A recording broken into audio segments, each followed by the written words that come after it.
There are many different checkpoints that we hit as the NFL season starts to begin. It first kind of starts off with training camp, which we all get excited about because it really feels like that's when the players first report and actually start hitting each other.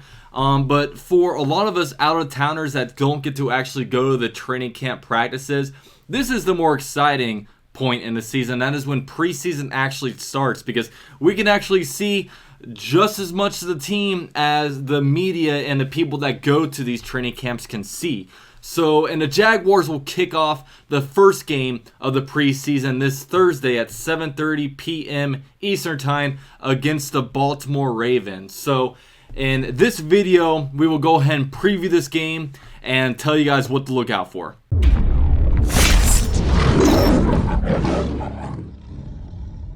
Before I get into this video, I will let you guys know that I am live streaming this game on Thursday, so definitely turn your bell notification on so you guys get notified right when I start the live stream. It's a ton of fun if you've been there in years past, and leave a comment down below if I'm going to see you there, because I'm very, very excited. And another thing I want to plug is that I am on a podcast. I am on the JAGS podcast. I leave the link to that podcast down in every single one of my videos to the most recent episode. So if you guys want to see me on a more extended version of my channel, then you guys can kind of find me there.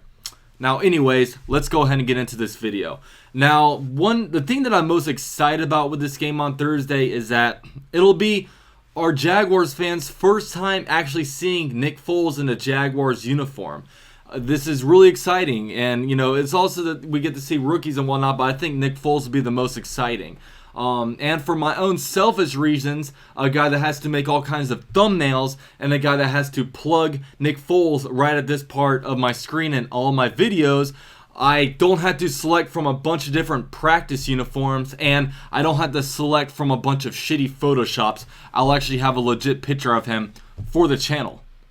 Anyways, but it'll be really fun to see Nick Foles because we all have been hearing about what an excellent training camp he's been having, and I want to see him firsthand. I want to see how he's throwing a ball. I want to see his chemistry with the other receivers. Now, I know we'll probably only be able to see him play for one drive. If it's anything like last year, week 1 against the Saints, we saw our starting offense in there for one elongated drive. It was like a 10-yard or 10-play, 75-yard drive that ended in a touchdown, I believe.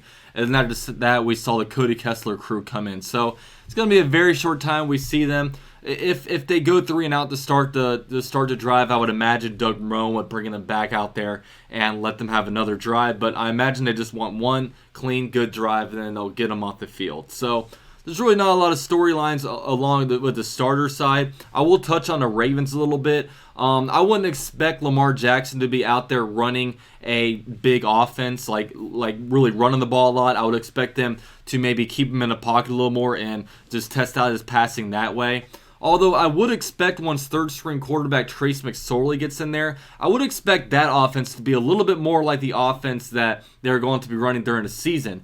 Because Trace McSorley is a rookie out of Penn State, who is actually a very smart player. He's a very athletic player too. He just always struggled with accuracy issues. He would read the field very well and throw it to the receiver that needed to get the ball, but there was always accuracy issues. And I would imagine him being used in a utility role like we've been seeing a little bit in the past, most notably with quarterback Taysom Hill from the New Orleans Saints, but you also have Joe Webb for the Houston Texans that they're using that for. He might turn into a special teams guy as well as being a third-string quarterback. So I would expect once he gets in there that they do probably start to show a little bit more of what the Ravens offense will look like in 2019.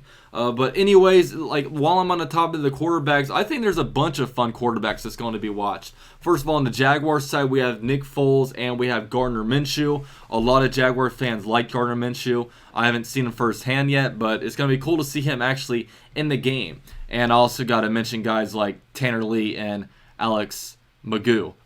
And on the other side, with the Ravens, they have Lamar Jackson, they have RG3, and they have Trace McSorley. So the quarterback selection will be pretty fun to watch. Also, some things to look out for from my end is I want to see the rookies out there. Jawan Taylor, he's probably going to be taking reps with the ones. He is second on the depth chart at right tackle, but with Cam Robinson being injured, they have been plugging Cedric Ogbuehi in at the left tackle spot. So I would imagine we are going to see a lot of our new right tackle, Jawan Taylor, who we drafted in the second round of the 2019 NFL draft out of Florida. And also Josh Allen will be a lot of fun to watch. I would imagine he'd get at least a quarter of play in there as he gets adjusted to the speed of the NFL and just playing in a 4-3 defense. And I also want to see, with both of our third-round picks being injured, with guys like Quincy Williams and Josh Oliver both out for an extended period of time. We're not going to be able to see them. But I also want to see Raekwon Armstead, the guy that we drafted in the 5th round out of Temple, the running back. And I would imagine he get a good amount of carries. And I want to see what he looks like in this offense. You know, he's well adjusted for the type of offense Nick Foles likes to run. He ran a lot of RPOs at Temple, running out of the shotgun a lot. And he's also a pretty good downhill runner. So I'd imagine he's a good fit for our offense. And some other things I want to see is the wide receivers. You know, we're going to be seeing a lot of our wide receivers just because we've got a bunch of different guys. You know, we know guys like D.D. Westbrook will really be one of the guys leading the team, but we also have DJ Chark, Keelan Cole, Terrell Pryor, Chris Conley. You know, there's a bunch of guys to look out for. So they're going to be getting a lot of playing time in this game as well as there's a bunch of wide receivers. And also another thing on the offense is the right guard position. Will Richardson is a guy we drafted out of NC State in the 2018 NFL draft, and he was supposed to be a right tackle, but he's listed at the depth chart as the number 2 right guard right behind A.J. Cann. And a lot of Jaguar fans are familiar with A.J. Cann going into his 5th year on the Jaguars, and they kind of want to see a new face in there. We haven't seen any of Will Richardson besides his preseason play in 2018, so could he be a player that pushes to be able to start at the right guard spot? You never know. We'll see this game. But if you want to go to the other side of the ball with the defense, you know, the guys that I'm most going to be looking at are probably defensive tackle Taven Bryan and also defensive end Dawuane Smoot. Taven Bryan, he's a lock to be on the team. I just want to see how he progresses. Does he look any better? Has his football IQ gotten any better? You know, we'll see with that. And then Dawuane Smoot was a third round pick in a 2017 NFL draft, and he hasn't really done much. He doesn't have a single sack. He was inactive for like half of the 2018 season, and he's been a little bit of disappointment. So he's going to be battling for a roster spot, and I hope he didn't come back and play well and earn a roster spot because he was a 3rd round pick, a high-end 3rd round pick, and I really want to see him produce. And other than that, we've got to look at the linebacker position. You know, we have been getting injured as hell at the linebacker position.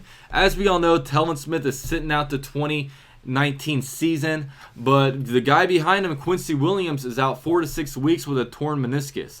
That was not good news. And you also have the strong side linebacker with James Onwualu also getting hurt, and he's going to be missing the 2019 season most likely.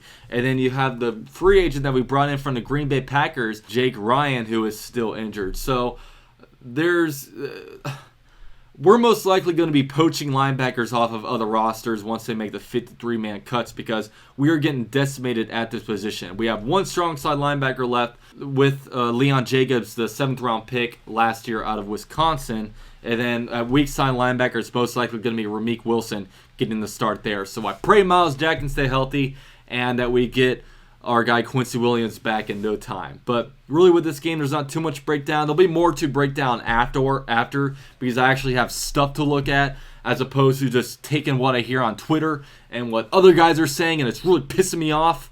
Now I'll actually have things to look at to come back at you guys with. But anyways, that's my video. Thanks so much for watching. Be sure to drop a like. Follow me on Twitter, Instagram at UCF_Jaguar. We are popping off on those sites. And thank you guys for watching. This is UCF Jaguar with GenJag.com, and I'll see you guys Thursday.